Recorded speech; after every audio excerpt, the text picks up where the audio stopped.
ভোলার শহর রক্ষা বাঁধের শিবপুর অংশে তীব্র ভাঙন দেখা দিয়েছে।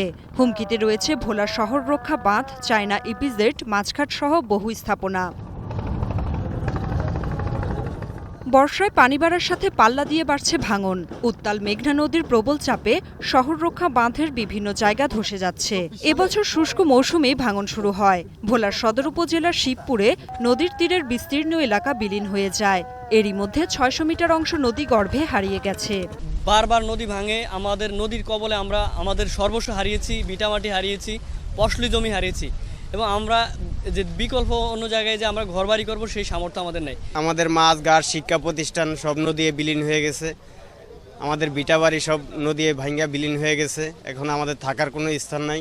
হুমকিতে রয়েছে শিবপুর মাছঘাট সহ ৪টি ইউনিয়নের শিক্ষা প্রতিষ্ঠান, বসতবাড়ি এবং শহর রক্ষা বাঁধ। এরই মধ্যে বেসরকারি ইপিজেডের জমিতেও ভাঙন শুরু হয়েছে। ৫০ মিটার ধসে গেলে মূল শহর রক্ষা বাঁধও টিকবে না বলছেন স্থানীয়রা। ভাঙন রোধে টেকসই বেড়ি বাঁধ নির্মাণের দাবি তাদের। এই ভাঙ্গা এলাকা থেকে শহর মাত্র নদী থেকে ৩ কিলো ভোলা শহর।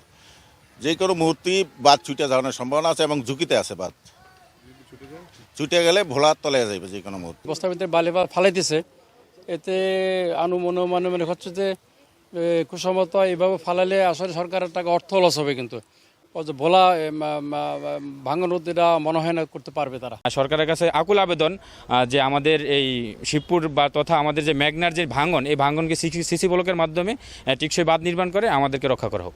নদী তীর রক্ষায় জরুরি ব্যবস্থা নেওয়া হচ্ছে।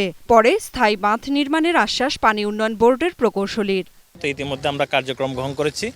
৬০ মিটার দৈর্ঘ্যে একটি প্যাকেজের কাজ সম্পন্ন হয়েছে, আবার ২০০ মিটার দৈর্ঘ্যে একটি কাজ প্রিকশনারি কাজ চলমান আছে।